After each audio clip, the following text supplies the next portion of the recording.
What is up, guys? It is Jed Wrestling here, back again with another video, and today we're going to be looking at WWE Survivor Series War Games 2025. Survivor Series 2025 came to a wrap on Saturday, and of course, I planned to get the review out yesterday, but I couldn't do it. I was out with my friends all day yesterday, so I'm sorry about that. But we got it today. We're going to be looking at everything that happened on Survivor Series 2025, the good, the bad, the in between, everything. Let's start off with the opening match. And our opening match was the Women's War Games. Io Sky, Rhea Ripley, Alexa Bliss, Charlotte Flair, and AJ Lee versus Becky Lynch, Last Legend, Nia Jax, Kairi Sane, and Asuka. This match was pretty good. I mean, I feel like it started off a little slow, but I did like the elements of like Charlotte and Becky going back after each other. But one thing I must talk about this match before I really get into like the match itself in detail, they don't have the shark cages anymore, man, and that's like I mean, like I guess it does offer a little bit more suspense because you're like, oh, whose music is gonna play, who's gonna come out. Maybe there's a little more potential for like a surprise entrant to come in or something. But like I don't know, dude. I really liked the shark cages, and I feel like it's something like you don't really appreciate it when it is around, but then when it's gone, you realize like, dude, that was a dumb decision to take it away. Because like remember last year like the viral moment we had when Roman Reigns and CM Punk were in the cage. Imagine like Brock Lesnar and Logan Paul in the cage. Like that would have been a viral moment as well. Like imagine like Roman and Cody in the cage. Like they missed out on a lot of stuff here by not having the shark cages. Same thing with the Royal Rumble. Earlier this year at the Royal Rumble, I hated the new match graphics that they had like on the screen for the entire duration of the match. That was just so dumb to me. I sincerely hope that they get rid of those for next year's Royal Rumble. Dear goodness.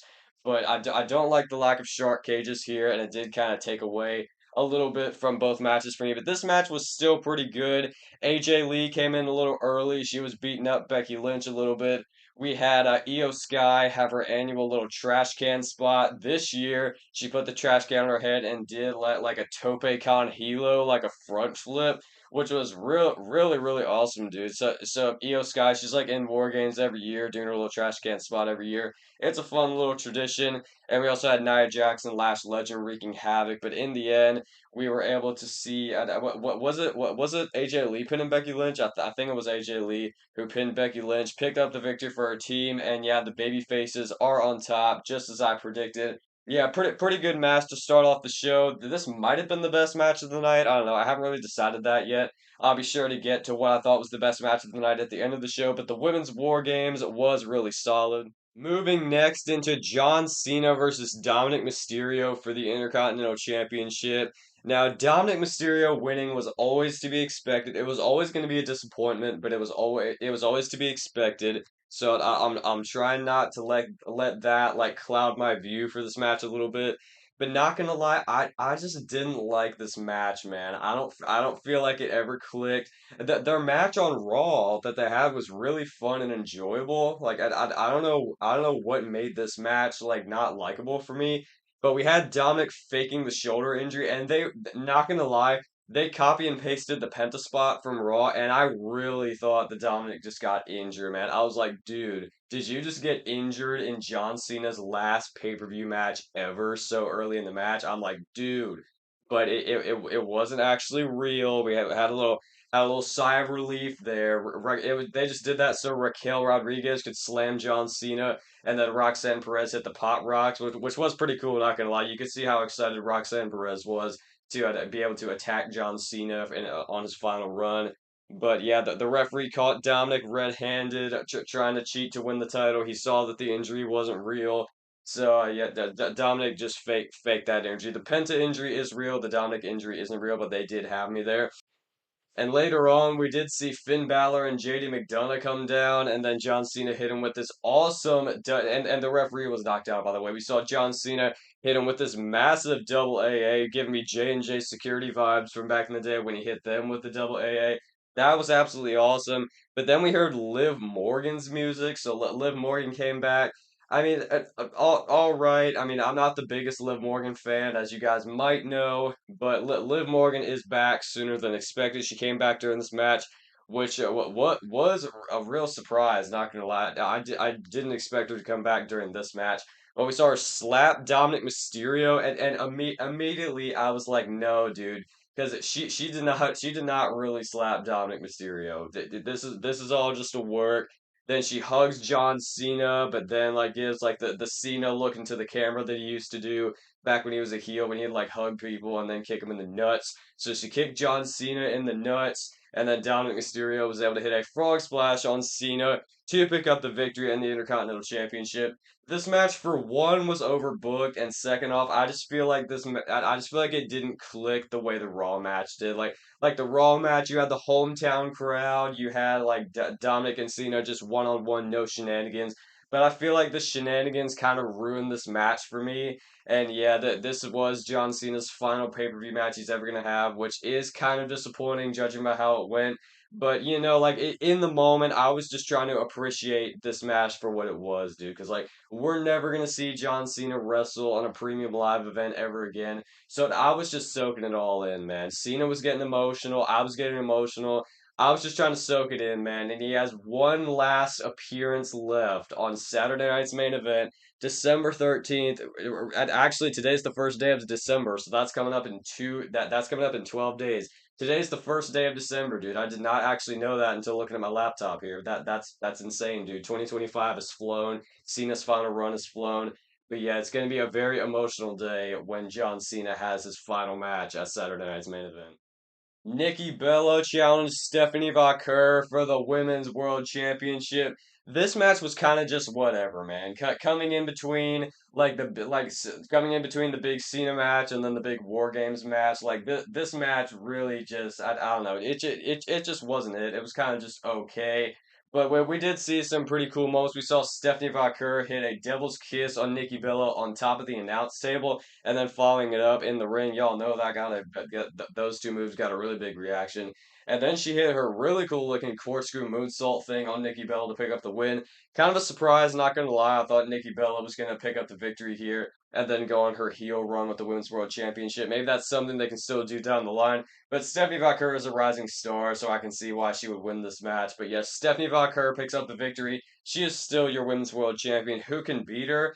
That there's a lot of viable options there. I think Io could beat her, maybe Rhea, maybe even AJ Lee. Who knows? Maybe AJ Lee could eventually pick up the victory over Stephanie Vaquer. But yeah, the Raw Women's division, it's pretty stacked right now. I don't think they're gonna find any trouble. I don't think they're gonna have any trouble finding a WrestleMania match for Stephanie Vaquer. But yes, she picks up the victory here over Nikki Bella. And our main event, the Men's War Games match, Team Roman Reigns along with Jey Uso, Jimmy Uso, Cody Rhodes, and CM Punk going up against Team Vision, Brock Lesnar, Bronson Reed, Braun Breaker, Logan Paul, and Drew McIntyre.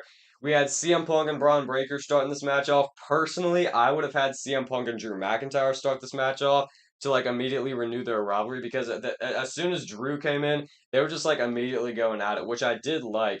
But having Braun Breaker and CM Punk, I don't know. I feel like I would have done something a little different. But I guess it was good for Braun Breaker because he has like that Iron Man performance under his belt now, starting off War Games. So I guess that is cool. Over time, we had Drew coming in, then we had Cody, then we had Jimmy, Jay, and Jay. We had Bronson before Jay, I'm pretty sure, and Logan Paul. And if you see Jay up there, Jay actually yeeted. When's my finger to come into the frame? There it is. When you see like Jey Uso yeeted mid War Games, and I'm like, dude, this is so stupid. Like you have everybody down. You have Brock Lesnar about to come in, and you're yeeting mid War Games like that. That was just really stupid, man. Like he like I don't know. Cool for the live crowd, I guess, because they didn't get to yeet much when Jay was making his entrance. I don't think Jay yeeted at all during his entrance, but he yeeted mid War Games. Like imagine in the middle of a war, like some soldier just starts dancing like that. Like that was just so stupid. And then immediately after Brock Lesnar comes in, he didn't even wait for the countdown. Brock's music just randomly hit, and then he came down with Paul Heyman, started wreaking havoc. And then Roman Reigns comes in. Brock Lesnar leaves the cage to attack Roman Reigns, which I feel like they were making a big deal about the fact that like if somebody leaves the cage, their team forfeits, and then Brock just leaves the cage and the match keeps going. I guess that's just because like the match hadn't officially started yet, because like Roman wasn't in the ring.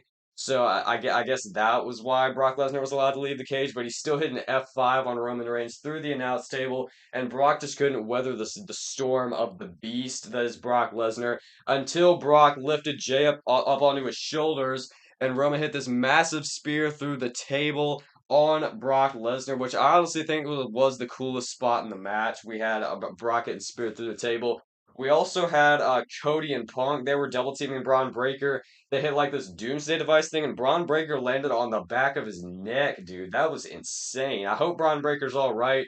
Judging by what happened later in the match with him and on the post show, it looks like he's all right. But I just want to send my well wishes out to Braun Breaker because that was a very scary landing, dude. But you know, he's a Steiner. He's probably all right. But in the end, we did see CM Punk going out with Logan Paul. He hit him with the GTS. And then this masked man comes in. He looks CM Punk in the face, hits him with a super kick, and then a stomp, and everybody's like, "Oh, dude, Seth Rollins is back."